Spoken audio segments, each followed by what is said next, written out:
habla Core 17 de Team Juami desde Chile y hoy vengo con algo difícil, para ser sincero.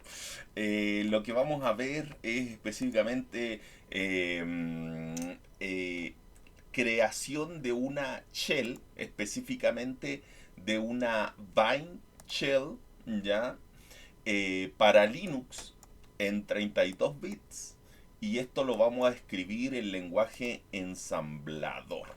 Así que acá vamos a ver cómo funciona y vamos a ver el código. Vamos a leer el código para entender cómo se escribe una shell, específicamente en este caso una bind shell, por qué lleva esa estructura y también acá vamos a ver aplicado el lenguaje ensamblador en el uso en el hacking, ¿ya?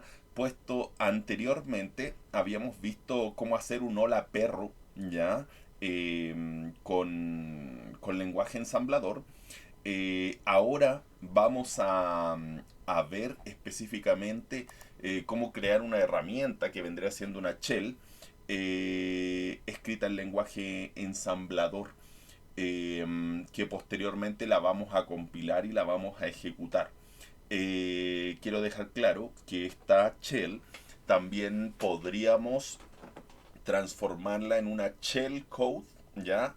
Generando los operation codes, los bytes, los opcodes, para ejecutarla, por ejemplo, dentro de un exploit, ¿ya? Así que, en palabras sencillas, todas estas cosas son claramente mucho más profundas y por eso yo tengo unos cursos de lenguaje ensamblador y el otro curso de algo de exploiting, en el que hablo sobre esos detalles, porque claramente cuando hablamos de estos temas requieren ¿cómo se llama? Profundizar en algunos aspectos, pero voy a ir explicándolos de la manera más simple para que todo vaya quedando claro.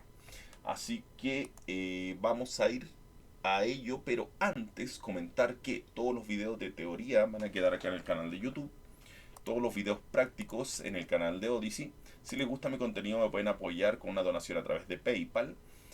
También pueden apoyarme siguiendo mi canal de videojuegos llamado Jico Gamer y el canal donde doy consejos para Chile y el mundo llamado Chile en Pelota.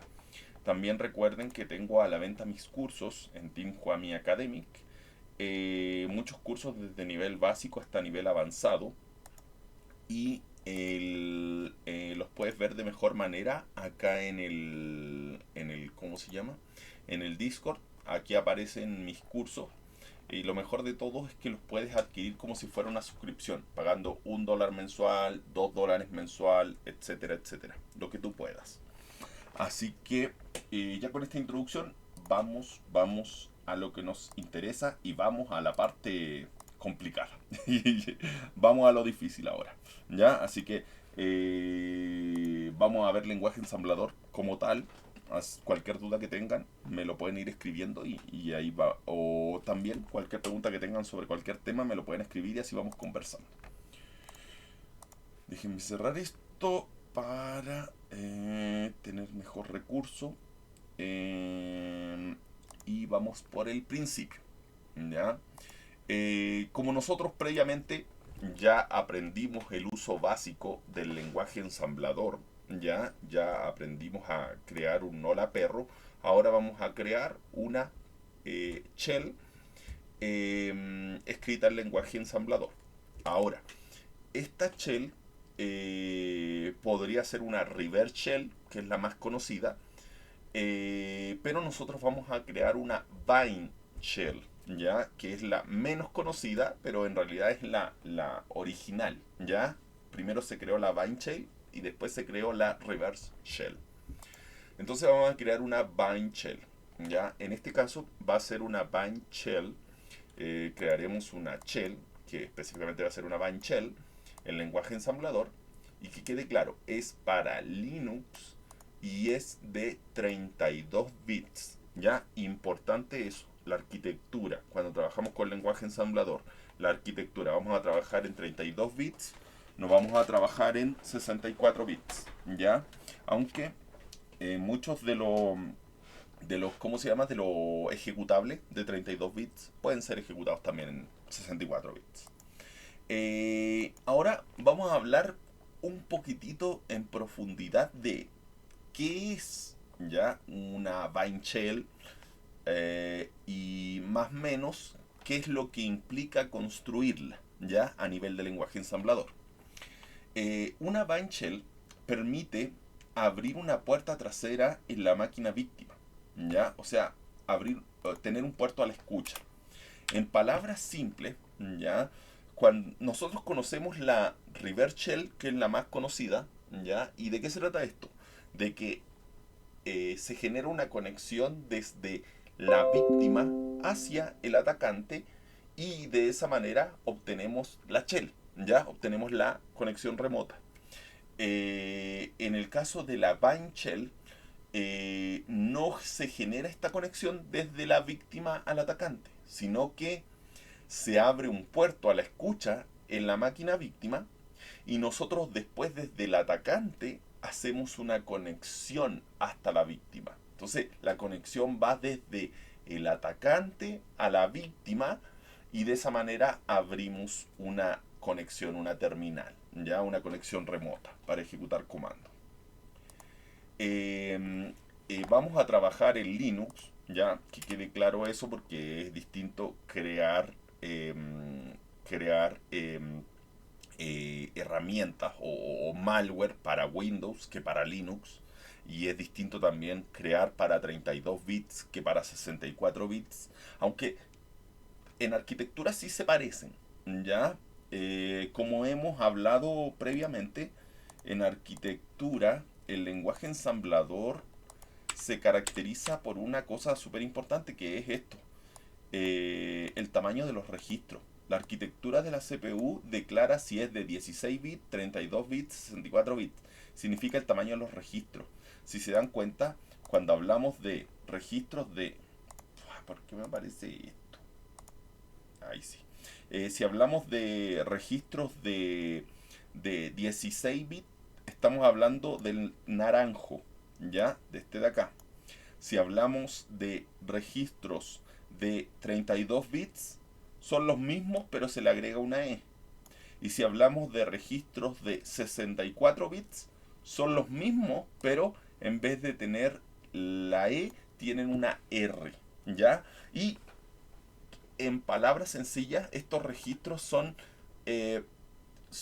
como variables, ¿ya? Como cuando nosotros programamos y en una variable almacenamos datos, ya, estos registros son como variables donde se almacenan datos, pero son datos que almacena directamente la CPU, ¿ya? Que almacena el procesador, ¿ya? Estos registros pueden ser de 16 bits, o sea, pequeñitos, como pueden ser de 32 y 64 bits, mucho más grandes, ¿ya? ¿Por qué no se crean? Y ahí viene una pregunta. Muchas personas dirían, ¿por qué no existen CPUs de más de 64 bits? Ya, ejemplo de 128 bits, ya, etcétera. Podrían crearse, pero no es necesario. ¿Por qué? Porque a nivel de lenguaje ensamblador, que lo vamos a ver ahora, ya precisamente, cuando nosotros realizamos operaciones a nivel de la CPU, los datos que almacenamos son tan pequeños, ¿ya? Que alcanzan en 64 bits, ¿ya? No es necesario, ¿ya? No es necesario tener un registro más grande, ¿ya? Crear un registro más grande sería pérdida de espacio, ¿ya? Así que por eso que no existen los procesadores más grandes, en palabras muy simples, ¿ya? Que quede claro ese detallito. Vamos para allá. Como les he comentado previamente, cuando nosotros creamos el lenguaje ensamblador, el Hola Perro, ya nosotros tuvimos que utilizar syscall, ya. que las syscalls son llamadas al sistema, ¿ya?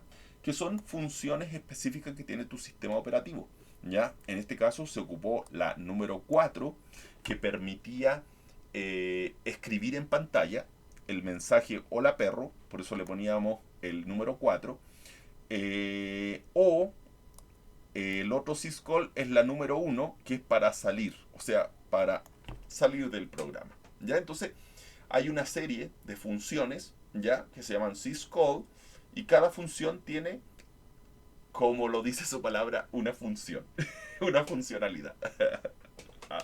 Pero qué tonta respuesta. Pero es así, ¿ya?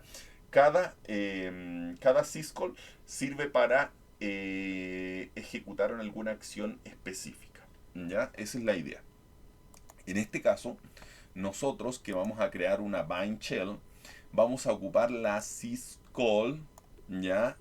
La número 102, ¿ya? La número 102 en decimal, ¿ya? En decimal, que en hexadecimal, porque recuerden que en hexadecimal todo lo vemos, o sea, en lenguaje ensamblador todo lo vemos en hexadecimal, así que en hexadecimal el 102 es 66. Ya nos vamos a ir ayudando con la calculadora, y esta nos permite convertir al tiro todas las cositas. Mira, acá dice decimal y ahí dice hexadecimal. Le ponemos 102 y nos dice en hexadecimal es 66. Entonces, el 102, ¿cómo es hexadecimalmente? De 66, 0x66. ¿Ya? Esto es, estamos hablando de la syscall para Linux de 32 bits. ¿Ya? Pero, porque quede claro, debe quedar claro que para Windows tiene otra syscall, para otras arquitecturas tiene otra syscall, etcétera, etcétera, etcétera. ¿Ya? Esta syscall es conocida como la socket call, ¿ya? Una syscall que sirve para varias opciones de sockets, ¿ya? Y las funcionalidades que tiene es socket, bind, listen, accept, connect, ¿ya? En palabras sencillas, permiten generar conexiones entre un cliente y servidor, ¿ya? Entre dos computadoras, así de simple, ¿ya? ¿Qué es lo que nosotros queremos hacer con esta shell? ¿Ya? Que podamos tener conexión remota desde un equipo hasta otro equipo. Dijimos que la syscall ya se almacenaría. Miren, hay, los registros, acuérdense que son el registro EAX, EBX, SX y EDX, ya que son los registros de la arquitectura de 32 bits. ¿Ya? Entonces, en EAX se pone el número de la syscall, de la socket call, ya que se llama esta syscall, es la socket call, que es 66 en hexadecimal. En EBX se debe poner el número de la función que se va a utilizar dentro de esa syscall, ¿ya? Entiéndase que la syscall, ¿ya? La 102 o 66, que se llama socket call, tiene una... Esa es la función global, pero esta función global tiene varias subfunciones, ¿ya? Y estas subfunciones que tiene abajo puede ser, la primera opción es hacer un socket, la segunda, eh, crear un bind, la tercera un connect, 4 un listen, 5 un accept y otras más, ¿ya? Que quede claro, ¿ya? Que hay varias. Entonces, como les decía, hay distintas subfunciones, ¿ya? Dentro de esta socket call. Esta subfunción, que tiene distintos números, se debe poner en el registro EBX, ¿ya? Y en el SX, miren, acá no voy a entrar en mayores detalles porque acá hay que entender más aspectos de lenguaje ensamblador, ¿ya? El lenguaje ensamblador, normalmente hablamos de la CPU, ¿ya? Donde están los registros y también las banderas, las flags. Y también vamos a hablar de la memoria RAM, ¿ya? Y en la memoria RAM, acá están los registros, ¿ya? Que son los que se ven acá. Todos estos registros de acá, ¿ya? Y también vamos a ir viendo el, acá, la memoria RAM. ¿Ya? La memoria RAM, la más conocida es la pila, ¿ya? La stack, donde se almacenan muchos datos, ¿ya? Que quede claro ese contexto. Y para establecer eh, la posición de un dato almacenado en la memoria RAM, se utilizan punteros, ¿ya? Los punteros, en palabras sencillas, son direcciones de la memoria RAM que apuntan, por eso se llaman punteros, que apuntan hacia un dato que está ahí almacenado en la memoria RAM. ¿Ya? Entonces de esa manera podemos decirle, oye, el dato está en esta parte de la memoria RAM o en esta parte de la memoria RAM. ¿Ya? Por eso se llaman punteros.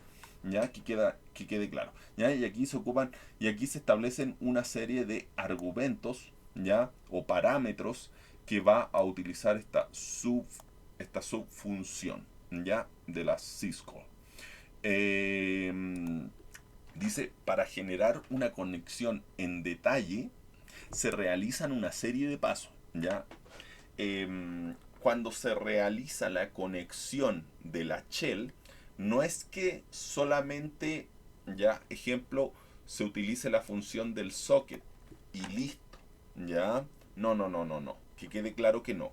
Cuando se genera la conexión de una shell, se ocupan más de una de estas, ¿ya? Es más, se deberían ocupar todas estas, ¿ya? Para poder generar la conexión, ¿ya? Entre el cliente y el servidor, y así poder generar la conexión entre ellos y que se envíen los comandos y se ejecuten en el equipo víctima, etcétera, etcétera, etcétera. ¿Ya? Eso lo vamos a ir viendo ahora en el funcionamiento general. ¿Qué es lo que hace la shell? ¿Ya? ¿Cómo es que funciona? Eh, Déjenme mostrarles. Espérense que aquí me faltó cambiar una cosita. Un segundo. 3930. 3930. Ahí sí. Ya. Vamos entonces para allá. Entonces, ahora vamos a hablar del funcionamiento general. ¿Qué es lo que va a hacer nuestro código? ¿Ya? En palabras simples, primero que todo, va a crear un socket, ¿ya? Que escucha en todas las interfaces. Recuerden que estamos hablando de una bind shell, por lo tanto estamos hablando de un puerto a la escucha. Entonces vamos a crear un socket que va a escuchar en todas las interfaces, ¿ya? 000, eso significa, cuando tú pones ese valor de IP, significa seleccionar todas las interfaces de red.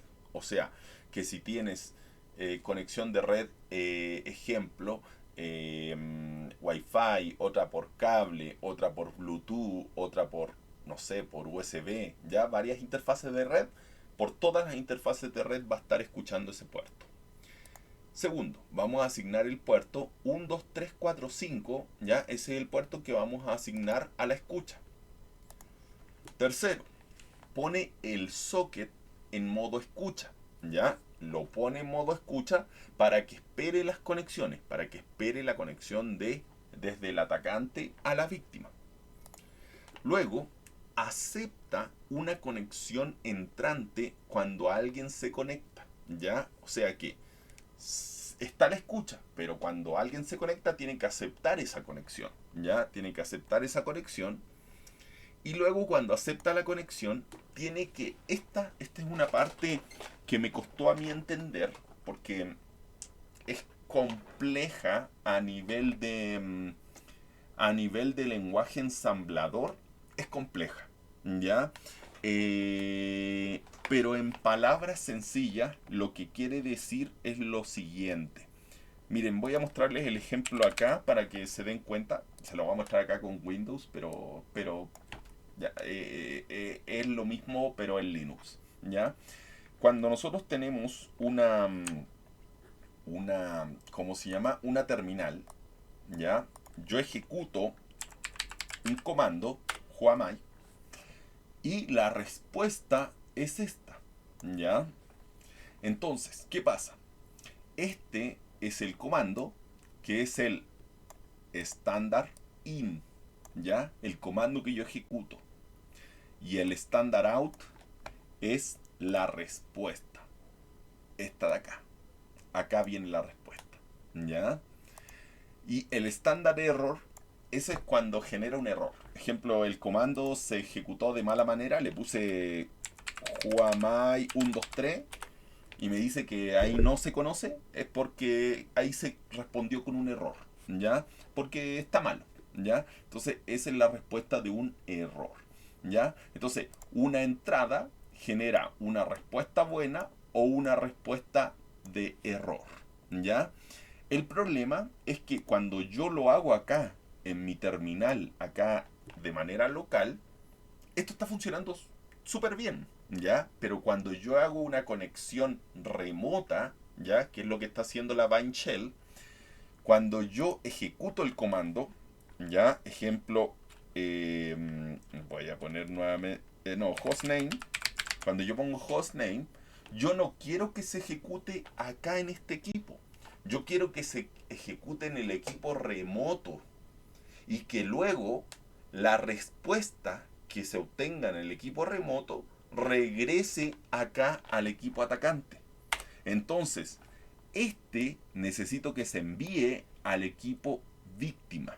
Se ejecute en el equipo víctima, se obtenga la respuesta del equipo víctima y esa respuesta del equipo víctima regrese al equipo atacante.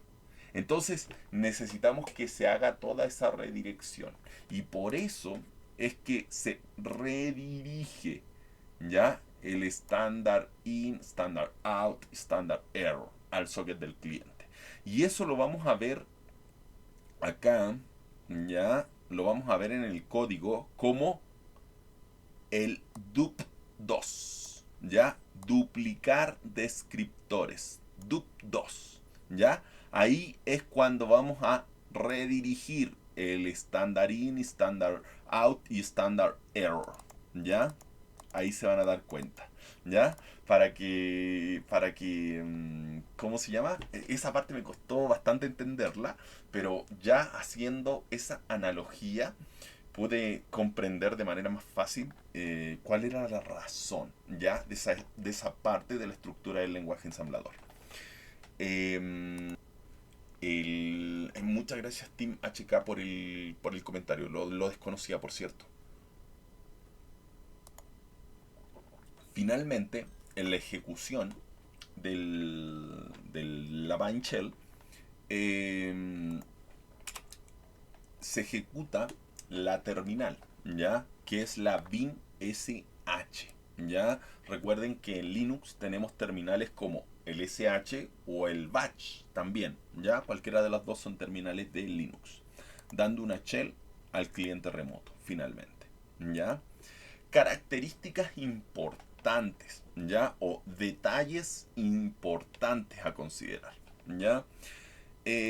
Primero que todo, ya hay una cosa que debo comentarles y que es muy, muy, muy, muy importante considerarlo al momento de escribir lenguaje de programación, ¿ya? Y es el hecho de que normalmente en el lenguaje de programación nosotros podemos tener todo este código de lenguaje de programación, ¿ya? Pero en muchas ocasiones no es necesario entender todo el código, ¿ya? Me refiero a, no es necesario entender cada línea del código, ¿ya? Un segundo. Ya. Entonces, como les decía, muchas veces no es necesario saber cada línea del código, pero sí entender lo que hacen segmentos específicos. Ejemplo, este código que está acá, todo este código que está acá, ya en palabras sencillas, todo este código que está acá, lo que hace es crear el socket, ¿ya? Nosotros con eso puede ser suficiente, ¿ya? Sabemos que con esto se crea el socket, ya, con este código de acá se crea el socket y voilà. Nada más, no es necesario saber cada línea, ¿ya? Después cuando nosotros, si es que lo necesitamos, ¿ya? O si es que claramente tenemos más tiempo, o si realmente queremos ahondar en el código, puede que querramos entender cada una de las líneas, ¿ya? Pero hay muchas veces que la estructura de la programación es tan compleja que leer cada línea se vuelve bastante tedioso, muy complejo, ¿ya? Es por eso que ahí es donde ustedes deben encontrar el equilibrio entre leer el código, ¿ya?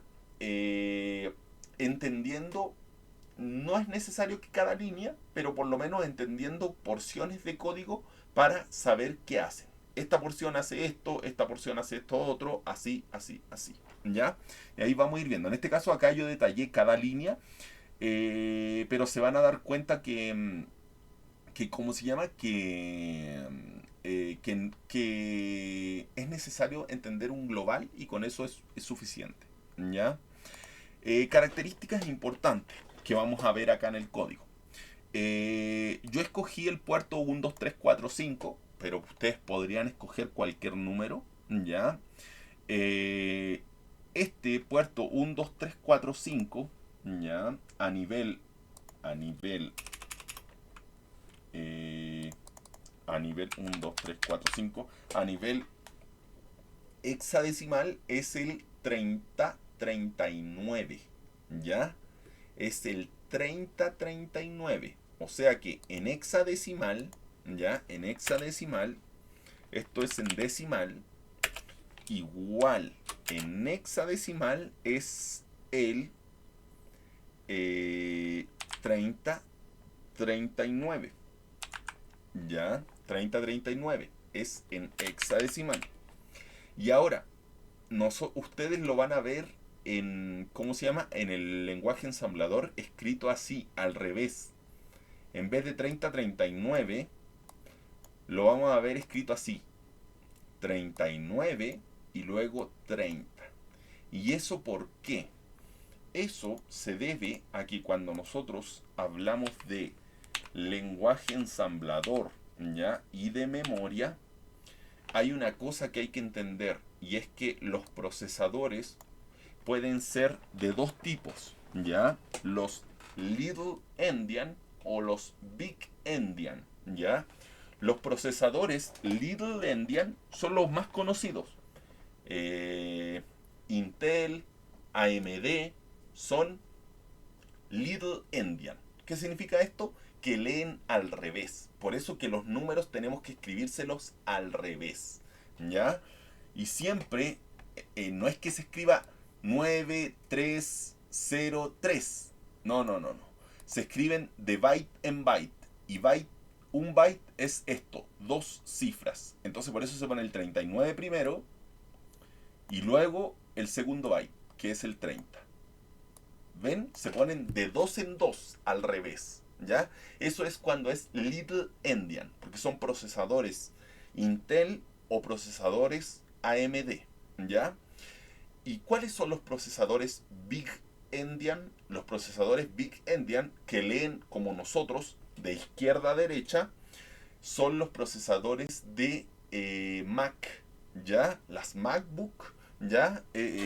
O iPhone, ¿ya? Todos esos procesadores tienen esa estructura de Big Endian, que leen normal, ¿ya? De izquierda a derecha. Que quede claro ese detallito. Así que en Little Endian vamos a tener que escribir al revés. Segundo, dentro de la conexión que vamos a crear es una conexión de protocolo TCP, ¿ya? Y ahí lo vamos a establecer en el sock stream. Ahí vamos a ir viendo más detalles. Vamos a poner IPv4, ¿ya? Que es la IP que vamos a utilizar, ¿ya? La IP versión 4, ¿ya? En AFINET, ¿ya? Que es parte en realidad de los argumentos, ¿ya? Del socket que vamos a utilizar. Y vamos a escuchar en todas las interfaces. Por eso ponemos el 000. A ver, 0000. Eso. Ahora vamos al código. Ya vamos a escribir la shell, la Vine Shell, va a tener este nombre, Vine Shell .nasm, NASM, ya, de código ensamblador, y va a contener el siguiente código, ya. Yo los dividí de la siguiente manera, ya. Como les dije primero, cierto que les había comentado que se van a utilizar diferentes subfunciones dentro de la syscall principal, socket call. Entonces acá se van a crear distintas subfunciones. Primero se crea el socket, que es la primera fase. O sea, primero vamos a limpiar los registros, ¿ya? O sea, vamos a hacer que los registros de la CPU queden totalmente en cero, que no tengan ningún valor, para que no tengan ninguna basura, ¿ya? Segundo, vamos a crear el socket, ¿ya? Que es la subfunción de socket call, la socket, ¿ya? Luego vamos a generar el bind, asignando el puerto al socket, ¿ya? Generar el bind, ¿ya? Asignando el puerto al socket, que es este código, que si se dan cuenta el bind es la número 2. Luego vamos a generar el listen, que es poner el socket en modo escucha, que el listen es el número 4, ¿ya? Luego vamos a generar el accept, ¿ya? El accept, ¿ya? Que es aceptar la conexión entrante, que es el número 5, ¿ya? De la syscall. Luego vamos a duplicar descriptores, ¿ya? Que sería el dup2, que es lo que yo le decía, redirigir el standard in, el standard out y el standard error en palabras muy simples. Y por último vamos a ejecutar la shell, ¿ya? La terminal, que es la bin sh, ¿ya? Y eso lo vamos a ejecutar con execb, ¿ya? Con execb vamos a ¿cómo se llama? A, a ejecutar esta shell, esta bind shell finalmente, ¿ya? Y aquí es donde termina el código en lenguaje ensamblador, ¿ya? Ahí lo dividí en las ¿cuántas partes? 1, 2, 3, 4, 5 y 6 partes, ¿ya? La bind shell escrita en lenguaje ensamblador se divide en 6 partes, ya, dejando de lado la limpieza de los registros, ¿ya? Primero limpiamos los registros para evitar inestabilidad de ejecución, ¿ya? Hacemos un chore. Miren, no voy a entrar en detalles porque no, si no voy a tardar demasiado, ¿ya? Pero en palabras sencillas, ¿cómo se llama? Acá. En lenguaje ensamblador tenemos una serie de instrucciones lógicas como el not, el end, el or, el chor, ¿ya? Y esas las podemos ir, ¿cómo se llama? Acá se ve cómo trabajan los not, cómo trabaja el not, ¿ya? A nivel de bits, ¿ya? Claramente. Aquí cómo funciona el end, cómo funciona el or, cómo funciona el chor, ¿ya? Etcétera, etcétera, etcétera. Entonces, con esto lo que vamos a hacer es limpiar el registro. Limpiar el registro EAX, limpiar el registro EBX, limpiar el registro SX y limpiar el registro EDX, ¿ya? Ya que tenemos limpios todos los registros, ahora ya podemos escribir, tenemos limpios los registros del procesador, así que podemos empezar a escribirle el lenguaje ensamblador que queremos ejecutar, ¿ya? Vamos para allá. Ya vimos la primera parte, limpieza de registro. Ahora vamos a crear el socket, ¿ya? Crear el socket, en palabras sencillas, lo que nosotros haríamos si estuviéramos escribiendo en C, ¿ya? Un socket call, ¿ya? Con el syssocket y con sus respectivos argumentos, ¿ya? A nivel de lenguaje ensamblador hay que escribir más código, ¿ya? A nivel de, ¿cómo se llama? De lenguaje C sería cortito. A nivel de lenguaje ensamblador, el código se extiende mucho más. ¿Ya? Pero vamos a ir entendiendo qué es lo que dice todo esto. Y aquí van a ir encontrando la lógica. Primero que todo, a nivel de lenguaje ensamblador, siempre, siempre, siempre, cuando nosotros vamos a ejecutar algo, en este caso vamos a crear el socket, nosotros tenemos que ocupar una syscall. Y la syscall se almacena, la syscall se almacena en el registro EAX. ¿Ya? En realidad da lo mismo lo que tenga adelante, si es E, R, ¿ya? O el que sea. Pero lo importante es que es el registro A. ¿Ya? Porque está el registro A, el registro B, el registro C y el registro D. ¿Ya? El registro A contiene siempre la syscall. El registro B contiene la subfunción, ¿ya? Y el registro C contiene argumentos de la subfunción o parámetros de la subfunción. Entonces, en este caso, el registro AL, ¿ya? Contiene el número 66. ¿Por qué? Porque la socket call es la número 102, que en decimal es 102, pero en hexadecimal dijimos que es 66. ¿Se acuerdan cuando dijimos que en hexadecimal la socket call es 66? Así que se pone 66. Voilà. 66 se va a poner en el registro AL. ¿Ya? Ahora, ustedes miren, es que no quiero entrar en tantos detalles porque es que aquí se pueden entender tantos detalles que de verdad que nos volveríamos locos. Eh, pero ya, voy a ahondar en algunas cositas nomás, ¿ya? Para no demorarme tanto, ¿ya? Pero una cosa que se hace con los registros, ¿ya? Y es que, a pesar de que los registros inicialmente, los registros AX, BX, CX y DX, son registros de 16 bits, ¿ya? Nosotros esos 16 bits los podemos dividir en dos partes, ¿ya? 8 bits, ¿ya? Y, y 8 bits, ¿ya? Porque 8 más 8, 16, ¿ya? Pero qué bueno, para las sumas salí.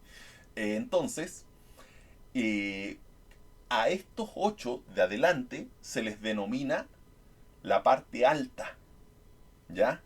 Y estos 8 de abajo se les denomina la parte baja. Entonces, los 8 bits de arriba se denominan A, H, BH, CH, DH. Y los 8 bits de abajo se denominan AL, BL, CL, DL. ¿Ya? Entonces, los que dicen H son de high, de alto, los 8 bits de arriba. Y los L son los bajos, low, ¿ya? Son los 8 bits de abajo. Entonces esos 16 bits nosotros podemos separarlos.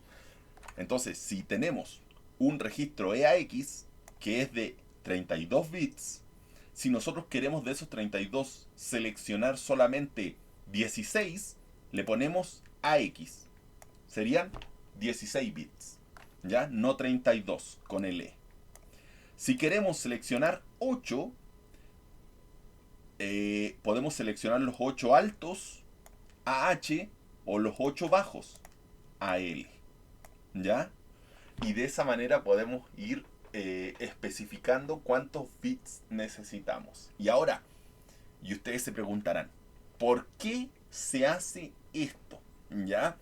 La razón específica es para optimizar el espacio, ¿ya? En palabras sencillas, si yo quiero, ejemplo, eh, poner, no sé, este vasito pequeñito que ven acá, ¿ya? Este vasito pequeñito que está acá, si yo lo tengo lleno de agua, ¿ya? Y si yo quisiera ponerlo dentro de esta taza, ¿ya? Sería claramente una pérdida de espacio, ¿ya? Porque este vaso alcanza muchas veces dentro de esta taza. Entonces, por eso que es mejor almacenar ese líquido en este espacio pequeñito. Entonces, para optimizar, nosotros cuando vamos a almacenar un dato, ya lo almacenamos según la cantidad de bits que necesitemos. ¿Ya? O sea, si es un dato más largo, lo almacenamos en, no sé, en 32 bits. Si es un dato más chico, lo podemos almacenar a lo mejor en 16 bits. O si es más chico, lo podemos almacenar en 8 bits. ¿Ya? Que en este caso es así. En este caso estamos seleccionando la parte baja, AL, para almacenar este. ¿Ya? 8 bits, que es un byte. Un byte, ya que son estos dos caracteres, 66 es un byte, son 8 bits. Estos 8 bits lo estamos almacenando en AL. Entonces estamos ocupando la misma cantidad de espacio en la misma cantidad del registro. ¿Ven? Optimizando. ¿Ya? Eso también es bueno porque de esa manera, ¿ya? Si nosotros almacenamos un dato justo del tamaño del registro, no van a aparecer bytes nulos, ¿ya? Que son los 0x00. Y eso no es bueno, ¿ya? A nivel de shellcode, porque los bytes nulos, ¿ya? O 0x00 son bytes que rompen la ejecución, ¿ya? Entonces por eso que es mejor optimizar esto, ¿ya? Los espacios. Ya habiendo visto esos detalles, ahí es porque vamos a ver cuando se hace el move es porque el segundo dato, este dato se inserta en este registro, ¿ya? El 66 se inserta en el registro AL.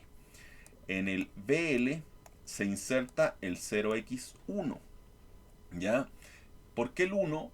Porque el 1 es la subfunción socket, ¿ya? Entonces vamos a seleccionaremos la subfunción socket, ¿ya? Para ¿cómo se llama? Acá en el registro BL, ¿ya? Y la subfunción, ¿ya? Socket tiene sus argumentos, ¿ya? Los argumentos del socket son AFINET, SOCStream y 0, ¿ya? Que es acá el IP protocolo, ¿ya? El protocolo IP. Entonces, aquí es donde vamos a definir los argumentos, y aquí hay un detalle. No se ponen, al igual como hablamos anterior de que los datos se escriben al revés, ¿ya? Porque de verdad que esto es una locura. Así como dijimos que los datos, ¿dónde escribimos los datos? Eh, aquí, como dijimos que los datos se escriben al revés, o sea que el 3039 se escribe 3930, ¿ya? Cuando nosotros vamos a escribir los argumentos, ¿ya? Dentro de la pila, porque push significa ingresar este dato dentro de la pila, ingresar este dato dentro de la pila, ingresar este dato dentro de la pila, nosotros el primer argumento lo tenemos que poner al final, el segundo argumento hacia arriba y el tercer argumento más arriba, ¿ya? Entonces, siempre los argumentos van desde abajo hacia arriba, ¿ya? Primer argumento, segundo argumento y tercer argumento. Entonces, siempre primero se escribe el último argumento. Después se escribe el penúltimo y después el primero en este caso, ¿ya? Si fueran 4 argumentos, claramente el cuarto quedaría en esta posición, ¿ya? Que quede claro ese detalle porque es complejo entender. Eso es relativo a cómo crece la pila, ¿ya? Es que ahí también hay detalles que entender de la pila. Y una cosa compleja de entender de la pila es que la pila crece, eh, miren, acá está el vivo ejemplo. La pila es algo muy raro, ¿ya? La pila, ¿ya? Como dicen ustedes, o en realidad como dice mucho la gente, la pila es como una pila de libros, ¿ya? Por ejemplo, espérense, déjenme buscar unos libros. ¿Dónde están? Necesito algo para representar como si fuera el libro. Un segundo. Para mostrarle el ejemplo. Ya, ahora sí estoy grabando. Ya. Miren, esto va a ser un ejemplo de la pila, ¿ya? Y los puse así con diferentes etiquetas para que lo puedan diferenciar, ¿ya? El primero es uno de Xbox One, el de abajo es uno de Xbox One, el que sigue es uno de Play 5 y el siguiente es uno de Play 4, ¿ya? Entonces, para que lo puedan identificar.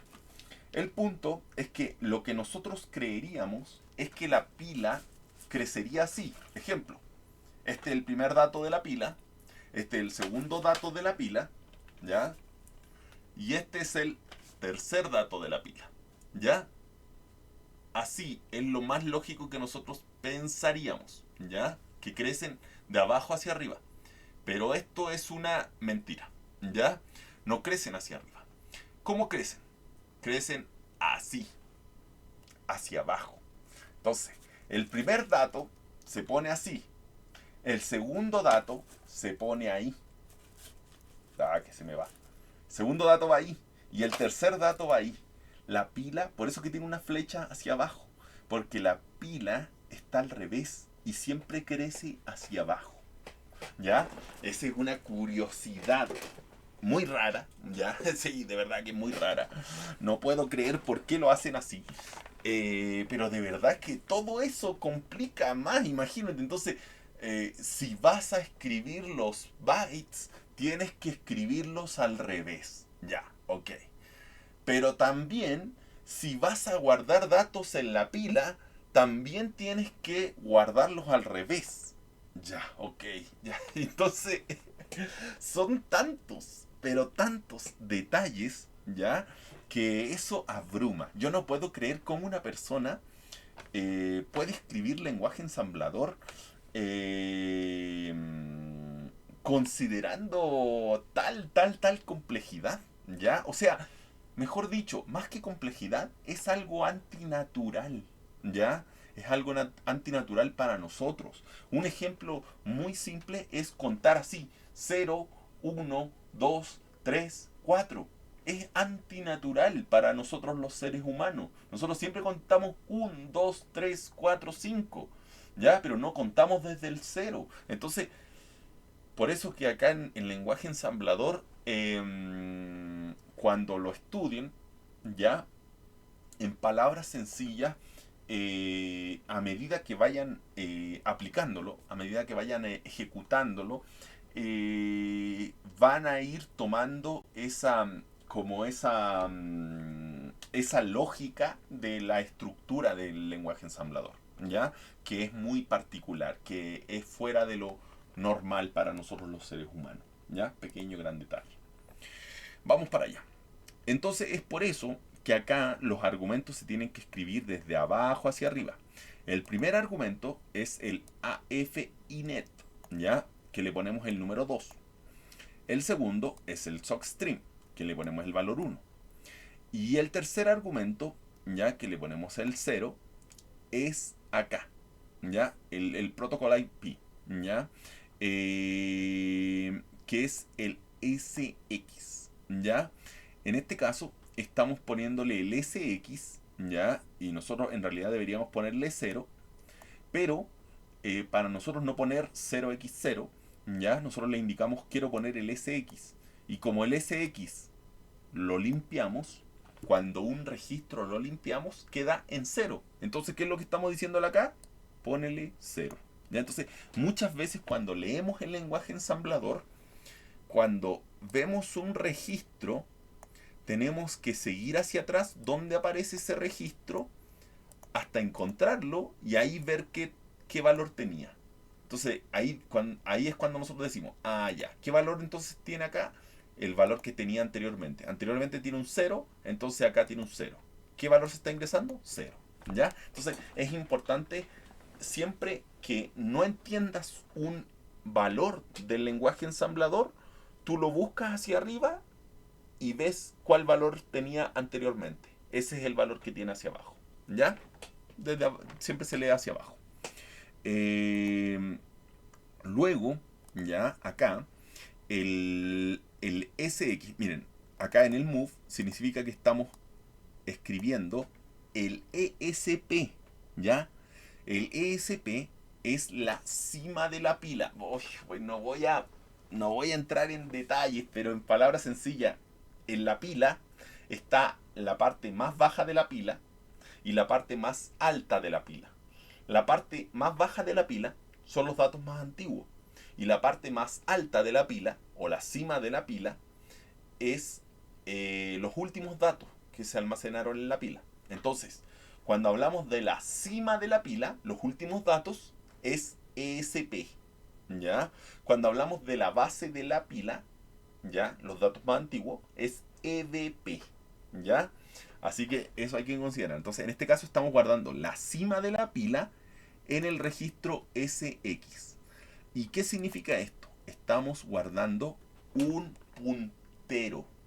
¿Qué significa eso? Estamos guardando una dirección de memoria que apunta a estos valores que guardamos en la pila. ¿Ven? Entonces acá, en SX se van a guardar esos argumentos. Miren, en SX tenemos que guardar los argumentos. Pero como los argumentos que tenemos que guardar son 3 argumentos, estos 3, como tenemos que guardar 3 argumentos, no los podemos guardar directamente en este registro los 3. Entonces lo que hacemos es guardar una dirección de memoria que apunte a la memoria RAM, donde están los parámetros. Entonces le decimos, en SX está esta dirección de memoria. Y esta dirección de memoria apunta a estos argumentos. Y voilà. De esa manera pudimos guardar 3 datos en un solo registro. ¿Ya? Solamente con punteros de dirección de memoria. Voilà, yo esto lo encuentro pero maravilloso. Es sorprendente cómo ocuparon esta, no sé, esta estrategia para hacer tanto con tan pocos datos. Un ejemplo simple es utilizar los números binarios. ¿Ya? Es maravilloso cómo con números binarios, que son dos, el 1 y el 0, pueden escribir números gigantes. Es maravilloso, pero es así. ¿Ya? Y luego el interruption, ¿ya? Que es el 0x80, que en palabras sencillas siempre se hace un interruption para que se ejecute esto. ¿Ya? Todo el código que está atrás, cuando llega el interruption, se ejecuta esto. ¿Ya? Todo este código anterior.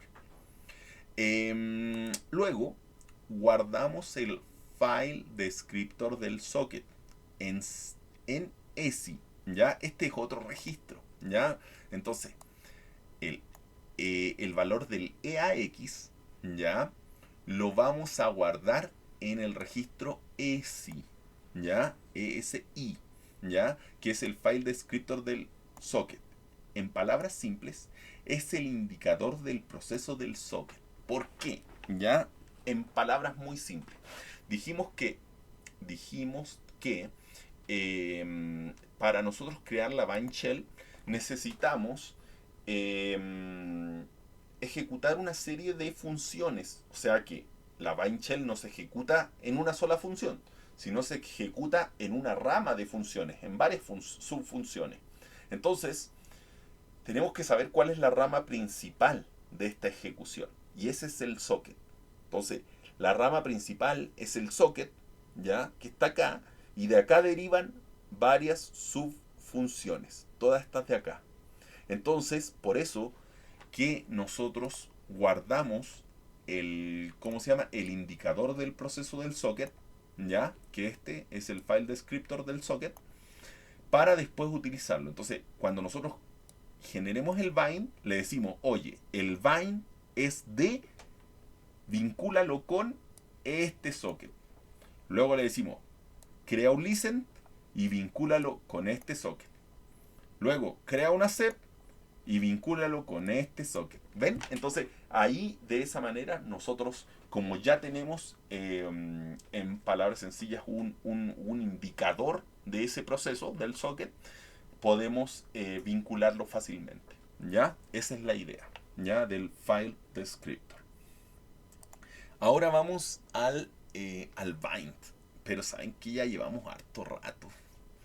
Voy a pensar si sigo hablando al tiro o no. Un segundo. Ya. Como nos queda bastante, ya. Mañana voy a seguir haciendo el siguiente directo. Y ahí vamos a ver voy a seguir explicando el código, ya. El resto, ya. Ahí espero que terminemos, ya, porque ya he dado una introducción global a todo lo que es el lenguaje ensamblador y ahora ya podemos avanzar mucho más rápido. Así que eso. Voy a despedir esta grabación, pero me voy a quedar con ustedes en el directo. Por si tienen alguna pregunta, me la pueden escribir y así vamos conversando. Ha sido un gusto. Bye bye. Y nos vemos en el siguiente directo. Bye bye.